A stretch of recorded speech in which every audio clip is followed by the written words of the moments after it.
On va appliquer le principe fondamental de la dynamique, vu dans la vidéo précédente, à un système en rotation. Prenons un cas simple d'axe vertical auquel une poutre de longueur R est en liaison pivot. Une masse M est fixée à l'extrémité de cette poutre. On considère les dimensions de la masse M négligeables par rapport à R et la masse de la poutre négligeable par rapport à M, ce qui permet de considérer M comme un point matériel. En se positionnant en vue de dessus, on peut paramétrer la position de M par rapport à l'axe horizontal avec un angle alpha.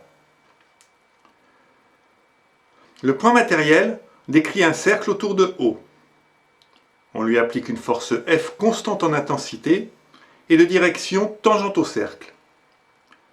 On applique alors le principe fondamental de la dynamique en translation puisque la force est toujours collinéaire au déplacement de M. On note L, la distance parcourue de A à M, ce qui nous permet d'établir une relation entre L et alpha. Par dérivation successive en fonction du temps, on établit une relation entre vitesse angulaire alpha' et vitesse tangentielle. Et enfin, entre l'accélération angulaire alpha seconde et l'accélération gamma. Gamma est collinéaire à F, donc également tangentiel au cercle. En introduisant le moment appliqué en O nécessaire pour produire F, on en déduit une relation entre le moment appliqué et l'accélération angulaire.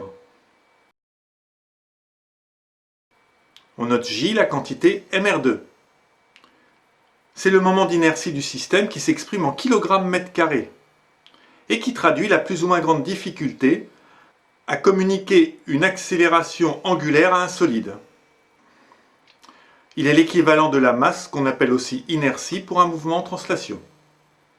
Par contre, on voit que ce moment d'inertie dépend de la distance à laquelle la masse se trouve par rapport à l'axe de rotation. Si on prend une forme quelconque, d'épaisseur pas forcément constante, on considère alors le volume comme un ensemble de cubes infiniment petits de masse dm. On définit un moment d'inertie élémentaire dj, puis on fait la somme sur tout le volume.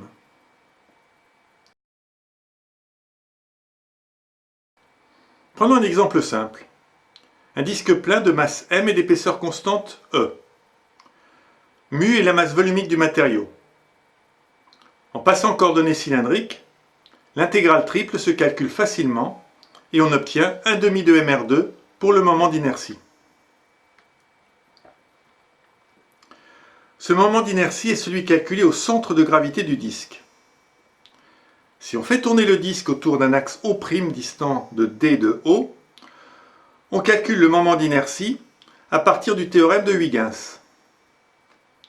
Le principe fondamental de la dynamique s'écrit m égale j alpha seconde, m moment appliqué au solide, alpha seconde son accélération angulaire, et j son moment d'inertie par rapport à l'axe de rotation du solide. On va noter la force tangentielle Ft. En effet, la masse m n'est pas soumise seulement à Ft, mais aussi à une force normale exercée par la barre, sans quoi la masse aurait un mouvement de translation rectiligne et non un mouvement de rotation. On applique encore une fois le principe fondamental de la dynamique, et on en déduit l'existence d'une accélération normale, gamma n, dont on va déterminer les coordonnées à partir du vecteur OM, écrit en coordonnées cartésiennes. En dérivant par rapport au temps, on trouve le vecteur vitesse, attention, alpha n'est pas constant et dépend du temps, et on vérifie par produit scalaire que V est perpendiculaire à OM. En dérivant une seconde fois par rapport au temps, on trouve le vecteur accélération dont une composante est collinéaire à la vitesse. C'est l'accélération tangentielle qu'on a vue précédemment. Et on a l'accélération normale, collinéaire à OM, et dont l'intensité ne dépend que de R et de la vitesse angulaire. Cette accélération est toujours dirigée vers O et se nomme accélération centripète. A noter que pour une accélération angulaire nulle, l'accélération tangentielle est nulle, mais pas l'accélération normale.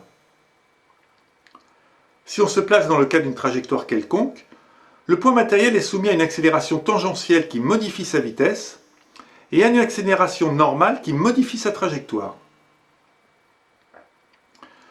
On peut également appliquer le principe de D'Alembert, vu dans la vidéo consacrée au principe fondamental de la dynamique en translation. Ou, pour être plus pragmatique, imaginez-vous dans une voiture en train d'accélérer dans un virage. Vous ressentirez une force d'inertie de la part du dossier du siège et une autre de la part de la portière pour contrer ce qu'on appelle la force d'inertie centrifuge. Voici donc le principe fondamental de la dynamique en rotation, déduit de celui en translation. Nous allons pouvoir maintenant, dans les vidéos suivantes, mettre en application ces deux principes sur plusieurs exemples.